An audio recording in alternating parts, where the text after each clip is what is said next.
À l'IFAC, c'est vraiment un environnement de travail très sain et ça, c'est une chance et une fierté pour moi. Révéler les talents, c'est le pari que s'est donné notre école, l'IFAG. Je suis Gaëlle et je serai la voix de ce podcast pour interviewer d'anciens étudiants, mais aussi des partenaires, experts et acteurs de la formation. À ce micro, ils nous partageront leur expérience du management, tout comme leur vision de ce qui définit le talent. Venez puiser de l'inspiration au gré de leurs témoignages sur cette première saison. La fabrique des talents ? Le podcast de l'IFAG, l'école de management qui révèle les talents. Dans ce nouvel épisode, je reçois Jeanne Tétard et Roxane Behrings. Elles sont aujourd'hui responsables des programmes au niveau national, après plusieurs années à la coordination pédagogique des campus de Lille et de Nantes. Leur expérience terrain leur permet à chacune de bien connaître les besoins étudiants, tout comme ceux des équipes, et vous le verrez, d'y répondre avec à la fois du fun et de l'exigence. Place à ce duo de choc. Bonjour Jeanne et Roxane. Salut Gaëlle. Salut Gaëlle. Je suis ravie de vous recevoir dans notre podcast, La Fabrique des Talents. Et c'est parti, on démarre direct avec la première question. Moi, j'ai très envie de savoir quelle est votre mission aujourd'hui. Alors à l'IFAC National, on a plusieurs missions. La première, c'est vraiment d'accompagner les apprenants avec tout ce qui est ingénierie pédagogique. Donc l'ingénierie pédagogique, qu'est-ce que c'est? C'est vraiment de penser nos différents parcours de formation et d'imaginer les différents projets sur lesquels vont travailler nos apprenants pendant tout leur parcours à l'IFAG. Et après, il y a aussi tout le off. En fait, c'est l'animation d'une équipe de 60 coordinateurs pédagogiques répartis sur 27 campus. Et ça, c'est tout ce que les apprenants ne voient pas. Donc, c'est l'animation du réseau. Ça passe également par la mise à disposition de process, également par un peu d'aide quand les campus en ont besoin. Voilà, tout ça pour faciliter la vie. Ouais, moi, je fais partie de ce réseau, donc je confirme, vous êtes super dispo, super présente quand on a besoin justement que vous veniez éteindre les feux ou répondre à nos questions en mode urgence. Donc, c'est super agréable. Merci Gaëlle. Est-ce qu'il faut des super pouvoirs pour occuper ce poste aujourd'hui?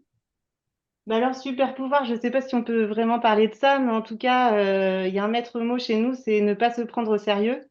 On aime bien travailler dans la bonne humeur, la bonne ambiance. Et en fait, ça nous permet d'entretenir des liens aussi faciles et solides avec les différents campus et d'échanger en toute confiance, voilà, sur des problématiques qu'ils pourraient rencontrer avec des apprenants, voilà, sur les choses du quotidien. Et un autre super pouvoir, ça pourrait être aussi l'adaptabilité. En fait, on est dans une école où il est plutôt facile de faire bouger les choses. Et pour ça, on prend en compte justement les retours du terrain comme le tien, le retour des intervenants, mais aussi des apprenants. Et voilà, quand on a un sujet, on n'hésite pas à s'asseoir tous autour d'une table et on en discute. Et on a la chance de pouvoir en discuter avec une équipe et une direction qui est très alerte sur le sujet. Donc, c'est hyper agréable de pouvoir s'adapter comme ça aux différents besoins de chacun.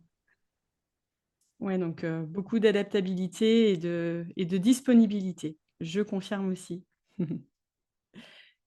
Alors, on parle de libérer les talents à l'IFAG et moi, j'aimerais qu'on fasse un focus sur un temps fort qui se tiendra en début d'année, là, au premier trimestre 2025, qui est la semaine de spécialisation locale. Moi, j'aimerais qu'on en parle justement et que vous nous disiez en quoi cette semaine de spé, comme on l'appelle, elle permet justement de libérer les talents.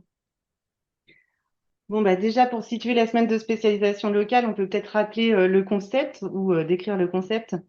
En fait, c'est une semaine qui est proposée à nos bac plus 3, 4 et 5 tout au long de leur cursus IFAC. Donc, ils auront l'occasion de bouger 3 fois sur leur cursus. Et en fait, c'est un moment qui leur permet d'explorer une thématique hors cadre de formation. Et donc, en fait, l'ensemble des campus propose une formation. Donc, on met à disposition des apprenants un catalogue de formation sur lequel ils vont pouvoir choisir leur formation, mais aussi la ville de destination dans laquelle ils souhaitent la suivre. Donc, chaque campus propose une formation expérientielle et on favorise l'apprentissage hors les murs. Ok. En fait, c'est le moment aussi pour les apprenants de souffler, mais aussi de se faire bousculer parce que, il y a des thématiques bien particulières. Le premier défi, c'est réussir à obtenir une place pour l'aspect de son choix. Mais attention, on fonctionne sur le système premier arrivé, premier servi. Et je confirme, ça met un peu la pression à nos jeunes là, qui ont voulu s'inscrire sur certaines thématiques et qui voyaient les places partir super vite. C'est le premier défi pour eux. C'est ça, des premiers défis, exactement. Et comment vous avez eu cette idée en fait de projet de semaine de spécialisation? En fait, l'IFAG, c'est un grand réseau parce qu'on a 27 campus. Donc, on a aussi un campus à La Réunion et à Ouagadougou au Burkina Faso. Donc, c'est un réseau assez fort et implanté sur différents territoires. Donc, l'IFAG se situe sur des grandes villes comme Paris, Nantes ou Lille, mais aussi sur des plus petits territoires comme Montluçon, Chartres ou Agen. Et en tant qu'école des territoires, on avait vraiment cette volonté de faire sortir les apprenants de leur cadre, de leur réalité, et de pouvoir profiter de cette force qui est notre réseau pour qu'ils puissent découvrir d'autres profils et d'autres villes. Et c'est quoi l'objectif en fait du projet? En fait, nous, à l'IFAG, on est centre de formation, donc un CFA, et une des 14 missions d'un CFA, c'est encourager la mobilité nationale et internationale des apprentis. Donc, en fait, c'est vrai qu'ils sont souvent pris dans leur rythme formation, entreprise. Et le fait de pouvoir donner cette occasion de bouger ailleurs leur permet de sortir la tête de l'eau, de voir autre chose, de les bousculer aussi un peu sur les différentes destinations, sur les personnes qu'ils vont pouvoir rencontrer et puis sur la formation qu'ils vont pouvoir recevoir pendant 35 heures. Et en général, vraiment pour les apprenants, il y a un avant et un après la semaine de spécialisation. Et vous avez deux, trois exemples à me donner justement en termes de thématiques? Qu'est-ce qui marche bien?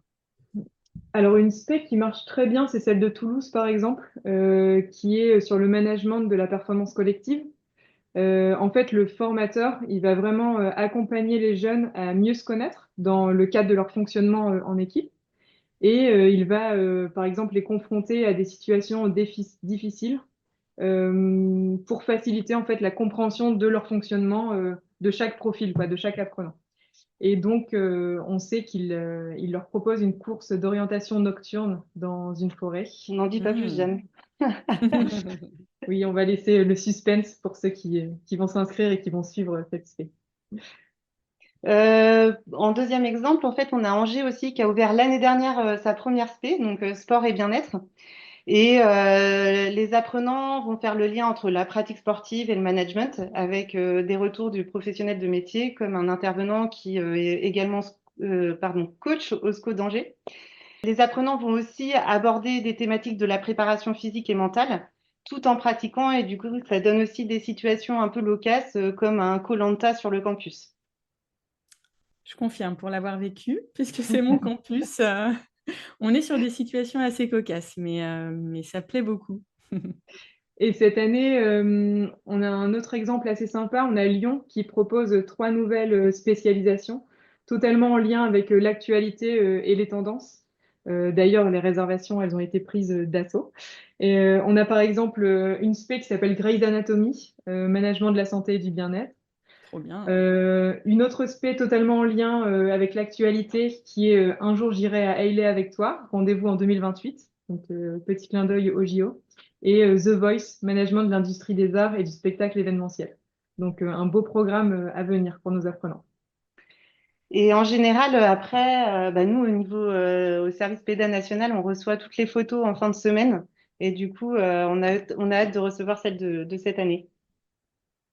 Ouais, donc plein d'occasions de libérer les talents ou de se découvrir peut-être des nouveaux talents. C'est ça qui est chouette. Exactement, il y en a pour tout le monde. Super. Bon, dernière question, les gens Rox, hein, comme on vous appelle.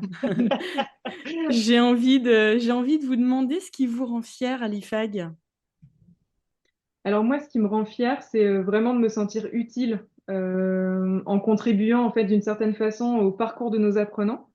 Comme on l'a dit tout à l'heure, nous on conçoit en fait les programmes et les projets, et c'est un petit peu grâce à ça que nos apprenants vont valider des compétences et ensuite se lancer dans la vie active. Donc on aura participé à leur formation et ça c'est vraiment très gratifiant.